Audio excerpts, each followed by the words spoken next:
اللہ تعالیٰ نے رمضان کا نام رکھا قرآن میں، محرم، صفر، ربیع الاول، ربیع الثانی، جمادی الاولی، جمادی الثانی، رجب، شعبان، شوال، ذوالقعدہ، ذوالحج، 11 مہینوں کے نام عربوں نے خود رکھے۔ 12واں مہینہ رمضان اللہ نے قرآن میں اس کا نام رکھا اور پھر عربوں سے رکھوایا، چونکہ اللہ نے قرآن اس وقت پڑھا تھا جب زمین آسمان بھی نہیں تھے، تو اللہ نے قرآن کی تلاوت فرمائی اور اس میں شہر رمضان آیا تھا، شہر رمضان الذی انزل فیہ القرآن۔ رمضان کو رمضان کیوں کہتے ہیں؟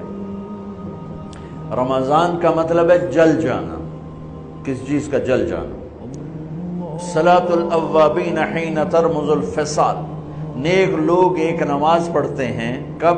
جب اونٹ کے پاؤں جلنے لگے، اونٹ کے پاؤں جب جلنے لگے، اونٹ کے بچے کے پاؤں جب جلنے لگے، تو رمضان میں جل جانا، اس کا روزے سے کیا تعلق ہے؟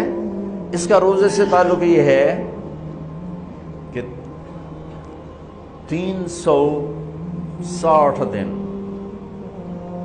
سال میں ہوتے ہیں چاند کے لحاظ سے، 330 دن کے گناہ اللہ رمضان کے روزوں میں ہر روز میرے آپ کے گناہ جلاتا ہے، جلاتا ہے، جلاتا ہے۔